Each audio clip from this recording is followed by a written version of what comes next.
하나님의 말씀 봉독합니다. 너희 중에 고난 당하는 자가 있느냐 그는 기도할 것이요 즐거워하는 자가 있느냐 그는 찬송할지니라. 아멘. 오늘 야고보서 말씀을 통해서 우리의 흔적 네 번째 시간을 가지는데 한번 따라할까요? 기도와 찬양의 흔적들. 기도와 찬양의 흔적들이라는 제목으로 함께 은혜를 나누려고 합니다. 우리가 잘 아는 복음 찬양 중에서 여러분들 축복송 아시나요? 그렇죠? 아주 오래된 찬양인데 지금까지도 사랑받고 있고 또 그것을 부를 때마다 얼마나 감동이 되는지 모릅니다. 이 송정미 사모님이 쓰신 곡인데 이 가사 내용이 이렇습니다. 때로는 너의 앞에 어려움과 아픔이 있지만 담대하게 주를 바라보는 너의 영혼 우리가 볼 때 얼마나 아름다운지 너의 영혼 통해 큰 영광 받으실 하나님을 찬양 오 할렐루야. 이게 무슨 말이냐면 이 하나님을 믿는 우리 앞에도 어려움이 있을 수 있고 또 아픔이 찾아올 수 있다는 겁니다. 하나님을 잘 믿어도 때로는 사업에 어려움을 겪고 또 자녀들이 마음을 아프게 하고 또 건강의 문제로 연약해질 수도 있다는 거지요. 하지만 우리가 그런 어려운 가운데서도 담대하게 주를 바라볼 수 있어야 하는 겁니다. 용기를 내어 주님을 찾을 수 있어야 하는 겁니다. 그렇게 주님 바라보고 승리할 줄 알아야 한다는 거죠. 그 모습을 바라보는 주위의 모든 사람들이 감동이 되고 아름다워 보이고 그래서 그 모든 것들이 바로 하나님께 영광 돌리는 복된 시간이 될 수 있다는 거죠. 우리가 곰곰이 한번 우리의 인생을 생각해 보면 우리가 하나님을 믿었다 하더라도 어떠세요? 우리 삶의 구석구석 고난은 늘 있어 왔습니다. 또 아픔과 어려움은 항상 우리와 함께 있었습니다. 하지만 그럴 때 하나님을 의지하고 고난을 이겨내는 것이 바로 믿음입니다. 아멘?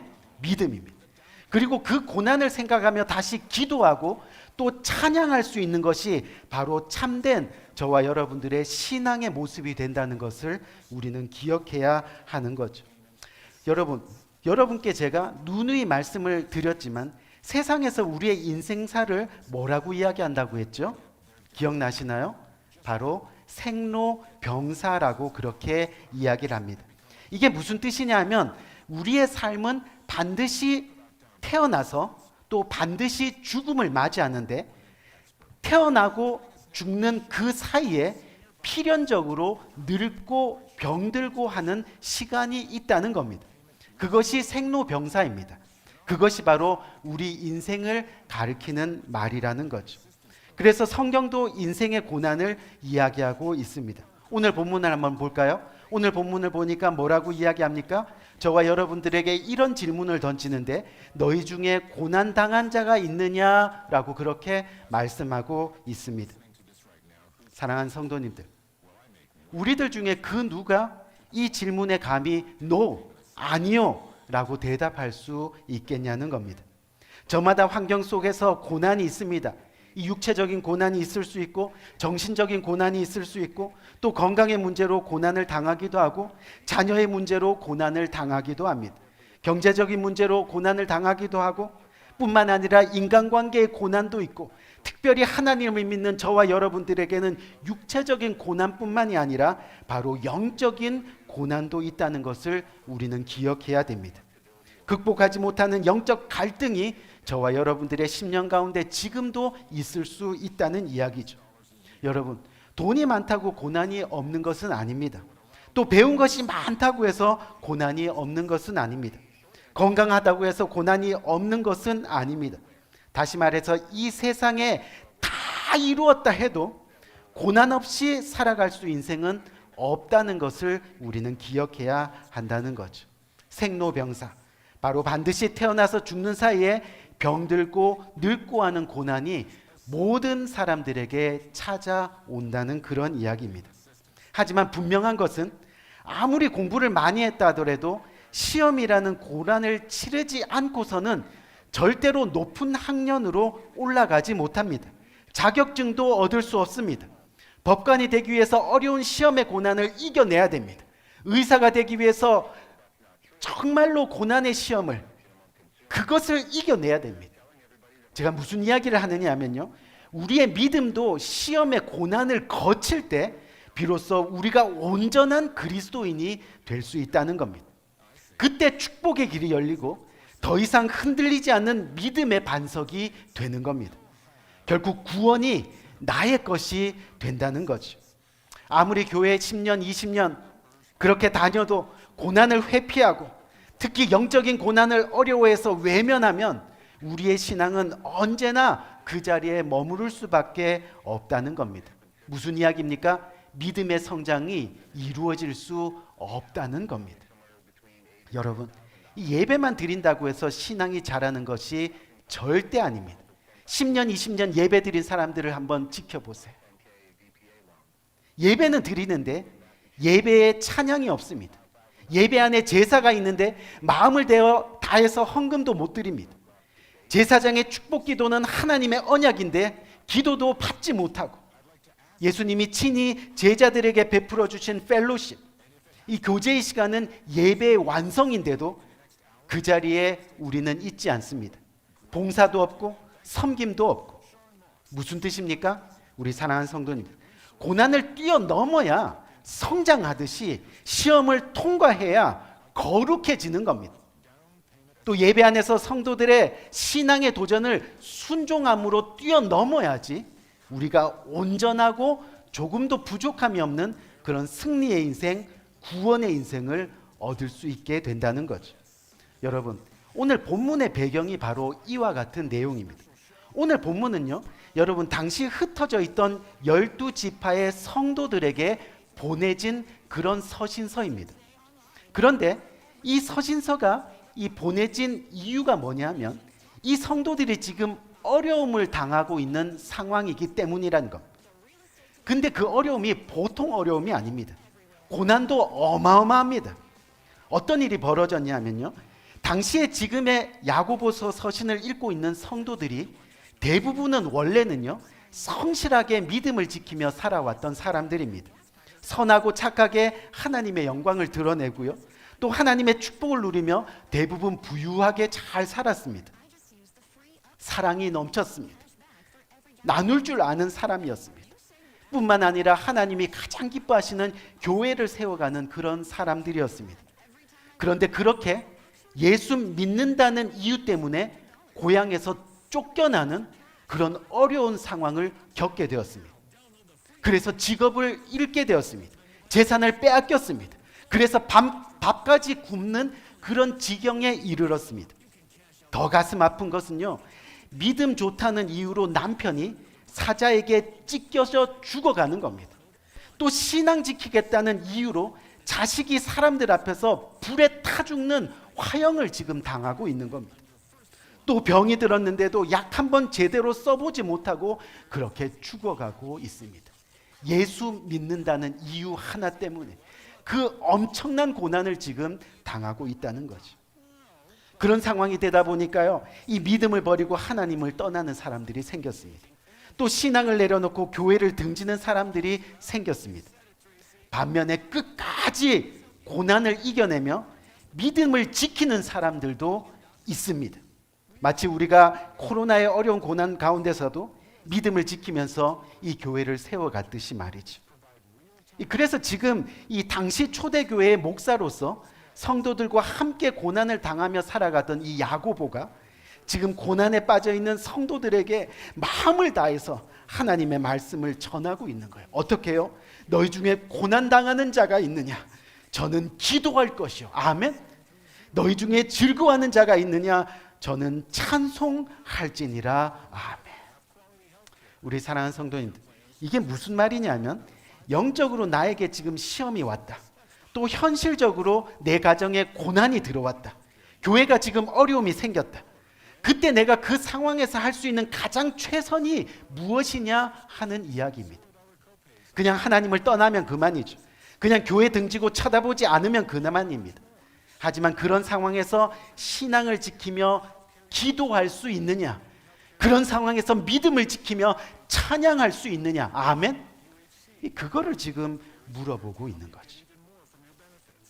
기도로 인내하며 고난을 이겨내고 또 찬양으로 하나님이 주신 축복을 감사하며 그 감사를 잊지 않고 그렇게 살아갈 수 있느냐라고 주님이 물으시는 겁니다. 여러분, 많이 우리가 이야기 나눴듯이 좋을 때는 우리가 다 좋습니다. 그렇죠? 서로 좋을 때는 다 좋아요. 하지만 고난이 찾아올 때 그때가 바로 우리의 참 신앙을 알 수 있는 시간이 되는 겁니다. 결국 고난 가운데 틀림없이 양과 염소가 알곡과 쭉쟁이가 신앙과 불신앙이 그리스도인과 비그리스도인이 그리고 순종과 불순종이 나눠지게 된다는 겁니다. 더 나아가서 진실과 거짓이 결국은 천국과 지옥이 나눠지게 되어 있다는 겁니다. 여러분, 고난의 시기에 신앙 없는 사람들의 특징이 뭔지 아세요? 제가 성경에 있는 거를 짧게 다 옮겨서 여러분들에게 말씀드릴게요. 이 조그마한 어려움을 당할 때면 너무나 쉽게 얼굴에 티를 내고 또 낙심하고 절망하고 자학하고 급기야 하나님 앞에서 원망하고 또 지체나 이웃들에게 불평하고 불만하고. 그런데 성경을 보니까요, 경건하지 못한 사람들의 특징도 원망하고 불평하고 불만한다 그렇게 되어 있더라고요. 신앙 없는 사람들의 특징도 마찬가지입니다. 그런데 더 나가서 신앙 없는 사람들의 가장 큰 특징이 바로 무관심입니다. 무관심. 신앙 없는 사람들의 가장 최악이 무관심이라고 말씀하고 있습니다. 교회는 다니는데 교회에 대해서 무관심합니다. 성도들에 대해서 무관심합니다. 지체들에 대해서 무관심합니다. 목회자들에 대해서 무관심합니다. 주님의 몸된 교회가 하는 일에 관심이 없다는 얘기입니다. 신앙 없는 사람들의 특징입니다. 그러면 신앙인의 특징이 뭘까요? 바로 신앙인의 특징은 너희 중에 고난당하는 자가 있느냐? 그는 기도할 것이요. 즐거워하는 자가 있느냐? 그는 찬송할지로다. 아멘. 바로 신앙인의 특징은 기도와 찬양이라는 겁니다. 여러분, 우리가 이 땅에서 우리 힘으로 할 수 있는 최고의 겸손, 그리고 하나님을 영광스럽게 할 수 있는 가장 최선의 일이 바로 기도와 찬양이라는 겁니다.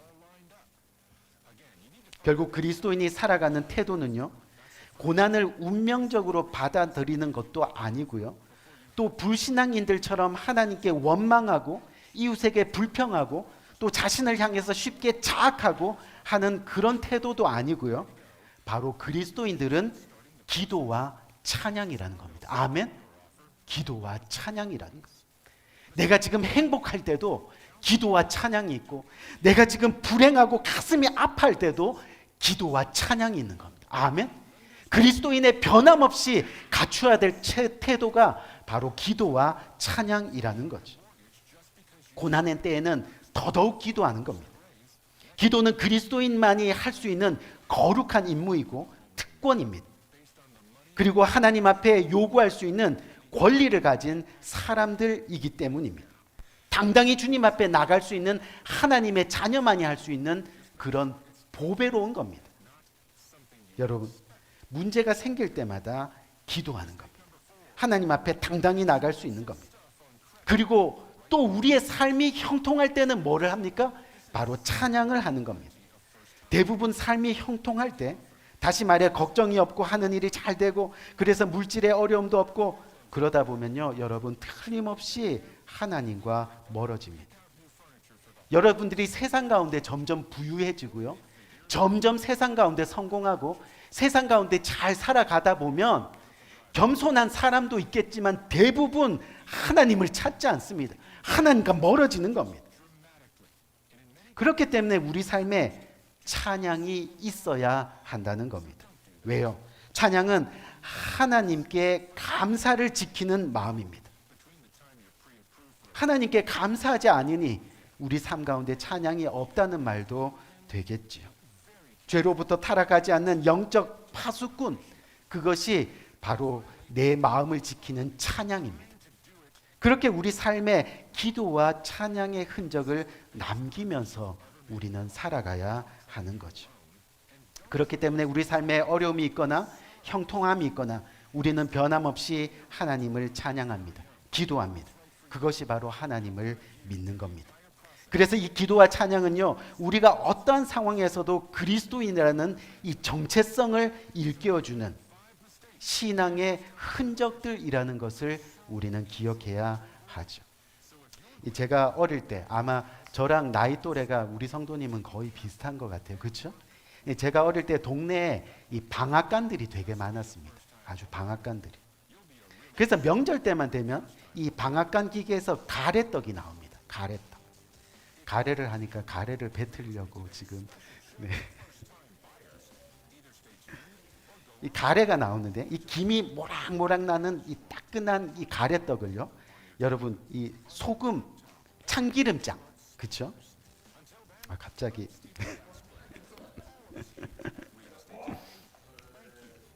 이렇게 탁 찍어 갖고 먹으면 와, 진짜 와입니다. 와, 그렇죠? 근데 보통 그때도 보면요, 돈이 조금 있는 사람들은 고운 쌀에다가 찹쌀까지 섞어서 떡을 뽑아냅니다. 그냥 대부분 일반 사람들은 우리가 늘 먹던 그런 정부미 쌀을 씻어서 떡을 뽑아냅니다. 그런데 참 신기합니다. 기계 속에 찹쌀을 넣던 정부미를 넣던 상관이 없더라고요. 그 떡 기계가 빠져나올 때는 그냥 김이 모락모락 나는 똑같은 모양의 가래떡이 나오더라는 겁니다. 이 무슨 이야기냐면, 때로는 기쁨이 넘칩니다. 때로는 눈물이 나고 슬픕니다. 때로는 감사가 넘칠 때가 있지만, 때로는 고난이 밀려와서 아플 때도 있습니다. 하지만 이 모든 것을 하나님의 십자가 앞에 가져가서 집어넣으면 그것이 기도이고 그것이 찬양인 거예요. 아멘. 그렇게 집어넣으면 하나님의 십자가 사랑을 통과한 우리 인생들, 우리가 많이 가졌던 못 가졌던, 많이 배웠던 그렇지 못했던, 부자든 가난하든 상관없는 거예요. 그냥 똑같이 김이 모락모락 나는, 누구에게나 기쁨이 되고 누구에게나 사랑이 되고 누구에게나 영광이 되는 그 하나님의 형상의 모양으로, 아멘, 그렇게 만들어지더라는 거죠. 때문에 신앙인들은요, 이 원망이나 불평이나 불만 대신 기도하는 겁니다. 아멘. 기도하는 거예요. 여러분들, 솔직히 이야기해서 여러분들 심령 가운데 누군가 욕하고 싶을 때가 많이 있잖아요. 잘은 몰라도 제 욕을 하는 사람들도 많이 계실 거예요. 그렇죠? 웃는 사람들을 좀 지켜봐야 되는데. 그런데 욕하고 막 그냥 불평하고 불만을 막 토하는 그런 심령이 있을 때 어떻게 하는 거예요? 그때 기도하는 거예요. 아멘. 그때 하나님 앞에 부르짖는 거예요. 하나님 앞에 부르짖는 건 뭐가 되는 거예요? 기도가 되는 거예요. 그런데 사람한테 그것을 표현하면 뭐가 되는 거예요? 그게 원망이 되고 불평이 되고 죄가 되는 거예요. 아멘. 근데 우리 속에 뭔가 정말로 불만이 쌓이고 어려울 때는 그냥 하나님 앞에 다 토하는 거예요. 그러면 그것이 기도가 되고 영광이 되고 우리가 신앙을 지켜나가는 보배가 되는 겁니다. 그렇게 우리는 살아가게 되는 거죠. 당시 오늘 본문에 소개되는 이 야고보를 볼 때 이 초대교회를 고발하는 고발장의 내용을 제가 한번 보니까요, 당시 예수 믿는 사람들을 이렇게 법원에 묘사하고 있습니다. 어떻게 묘사하느냐면, 저들은 정한 날 정한 시간에 모여 아침부터 저녁까지 기도하고 찬양하는 것으로 그 시간을 마쳤다. 여러분, 얼마나 영광스러워요. 지금 고소장을 받아서 법원에 끌려가고 있어요. 법원에 끌려갔는데 그 사람들을 가르쳐 죄명을 얘기하라 그랬더니 그 죄명이 이 사람들이 모여서 아침부터 저녁까지 기도하고 찬양하는 것으로 그 시간을 마쳤대요. 그게 죄래요. 얼마나 근데 영광스러워요. 내가 그리스도인인데, 내가 주님이 주신 그 사명 감당하면서 내가 날마다 삶 가운데 기도가 있고 찬양이 있고, 그런데 그것을 인정하는 거잖아요. 야, 찬양이 있었어, 기도가 있었어. 오늘날과 마찬가지로 그때 로마 때, 그때도 사람들이요 얼마나 술 취하고 방탕하고 그냥 지나친 쾌락을 일삼은 그런 시대였습니다. 특히 로마의 귀족들 어때요? 우리가 잘 아는 거. 먹는 즐거움을 얻기 위해서 목구멍에 손을 넣고 음식을 다 토해내고 또다시 먹고. 그렇죠? 배부른 쾌락을 탐닉하고 그렇게 육체적으로 살았던 그 시대. 바로 그런 시대 속에서 세상에 휩싸이지 아니하고 그리스도인들이 기도와 찬양을 했다. 끌려갔는데도, 감옥에 있는데도 그들 향해서 기도와 찬양하는 사람들 얼마나 영광스럽겠냐. 사실 예수님을 믿는다고 하면서 기도한다고 하는데 우리 자신을 한번 돌아보시기 바랍니다. 교회와 이웃을 위해 기도 한번 해보지 못한 사람들이 너무나 많이 있습니다. 기도한다고는 하는데 교회를 이끌어가는 담임 목사, 목회자, 사모님들 위해서 기도 한번 해보지 못한 사람들이 너무 많다는 겁니다. 기도는 하는데 날마다 자기 기도밖에 할 줄 모르는 거죠. 자기 가정이나 내 주변에만 관심을 두고 자기 뜻대로 기도하는 겁니다. 그러다 보니 형통하면 기도와 감사와 찬양을 잊어버리는 겁니다. 잘 살게 되다 보면 기도와 찬양과 감사가 어느 순간 사라지게 되는 겁니다. 주님 앞에 서는 날 후회 없는 삶을 위해서 우리는 기도하고 찬양하는 삶을 잊지 말아야 하겠습니다. 예수 믿는 사람들, 저들은 정한 날, 정한 시간에 모여 아침부터 저녁까지 기도하고 찬양하는 것으로 그 시간을 마쳤다. 정말 예수 믿는 사람들의 삶에는 기도가 있고 찬양이 있어야 됩니다. 그 흔적들이 결국은 우리 삶을 더 겸손하게 만들고 또 세상을 향해서는 간증이 되고 하나님께는 영광이 되는 겁니다. 결국 믿음으로 사는 삶은요, 기도로 하나님과 동행하면서 삶 구석구석에서 하나님의 기적을 민감하게 경험하는 삶을 살아내는 사람들입니다. 그리고 이 모든 일에 하나님이 하셨습니다. 그 하나님의 은혜에 감격해서 감사하는 찬양이 우리의 삶 가운데 일어나는 그런 사람들. 여러분, 살다 보면 고난이 있을 때도 있죠. 또 형통할 때도 있습니다. 어려울 때는 하나님께 기도하고 형통할 때는 하나님께 찬양하는 겁니다. 아멘. 우리의 삶 전체가 하나님께 기도와 찬양으로 이루어져야 한다는 거죠.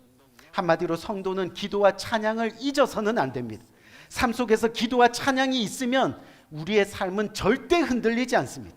기도와 찬양은 하나님을 주목하게 만듭니다. 성도는 어려울 때든 형통할 때든 그래서 오직 하나님을 주목해야만 하는 겁니다. 그것이 바로 기도이고 그것이 바로 찬양입니다. 그 기도와 찬양이 몸에 배겨야 하는 겁니다. 우리가 하나님을 주목할 때 우리는 세상의 시험을 이길 수 있고 세상의 유혹을 극복할 수 있고 그렇게 신앙을 지켜나갈 수 있게 되는 겁니다. 여러분, 습관이라도 괜찮습니다. 혹시나 차를 몰고 가다가 내 앞에서 막 이렇게 방해하면서 운전하는 사람들 향해서 욕하지 마시고 주여! 아멘? 그렇게 찬양. 용서하여 주옵소서. 고백하는 그것이 찬양과 기도의 고백인 것. 힘들고 어려운 것들 우리가 보기에 너무나 정말로 가슴 답답한 것이 있을 때는 눈을 감고 찬양하는 거예요. 아까처럼 때로는 우리 삶의 어려움과 아픔이 있지만 담대하게 주를 바라보는 나의 영혼 하나님 기억해 주세요. 아멘. 그렇게 하는 이번 고난주간을 맞이하면서 오늘 우리는 우리의 삶의 흔적을 진지하게 돌아봐야 합니다. 여러분들의 삶에 기도가 있었습니까? 기도에 취해야 할 시간에 술에 취해 있지는 않았습니까? 여러분들의 삶에 찬양이 있었습니까? 찬양에 흠뻑 젖어야 할 시간에 세상의 노래가 흘러나오지는 않았습니까? 언제 기도했는지 생각나십니까? 언제 찬양했는지 기억이 가물가물하세요? 그렇다면 결국은 진정한 감사가 없는 이야기라는 뜻입니다. 찬양 없이 드리는 예배, 기도 없이 드리는 예배, 예배 자리에 있지만 진정 하나님의 은혜를 모르는 사람일 수도 있다는 겁니다. 이 시간 우리 진지하게 우리 신앙의 흔적들을 한번 돌아보시기 바랍니다. 그리고 고난주간을 맞이하는 저와 여러분들 이 한 주간만이라도 기도하고 아멘 이 한 주간만이라도 입술을 열어 찬양하고, 목사님 저는 너무 음치라서 찬양 못할 것 같아요. 유튜브 있잖아요. 그렇죠? 유튜브 있잖아요. 찬양 틀어놓고. 정말 예수 믿는 사람들의 삶에는 기도가 있고 찬양이 있습니다. 찬양 드리는 시간이 기다려지고, 기도하는 시간이 가장 즐겁고, 예배의 시간이 가장 거룩한 시간이 되는 겁니다. 당시 초대교회의 성도들이 예수 믿는다는 이유 하나만으로 이렇게, 그렇죠? 예수 믿는다는 이유 하나만으로. 하지만 그 초대교회 성도들은 역사책에 자신의 흔적들을 남겼습니다. 어떻게 해요? 저들은 정한 날 정한 시간에 모여서 아침부터 저녁까지 기도하고 찬양하는 것으로 그 시간을 마쳤던 사람들. 너무 감동이지 않습니까? 우리도 이런 기도와 찬양의 흔적들이 내 가족들에게, 그리고 이웃과 지체들에게 남겨질 수 있는 그런 믿음의 모습으로 살아가는 모두가 되시기를 주님의 이름으로 간절히 축원드립니다. 우리 한번 기도할까요?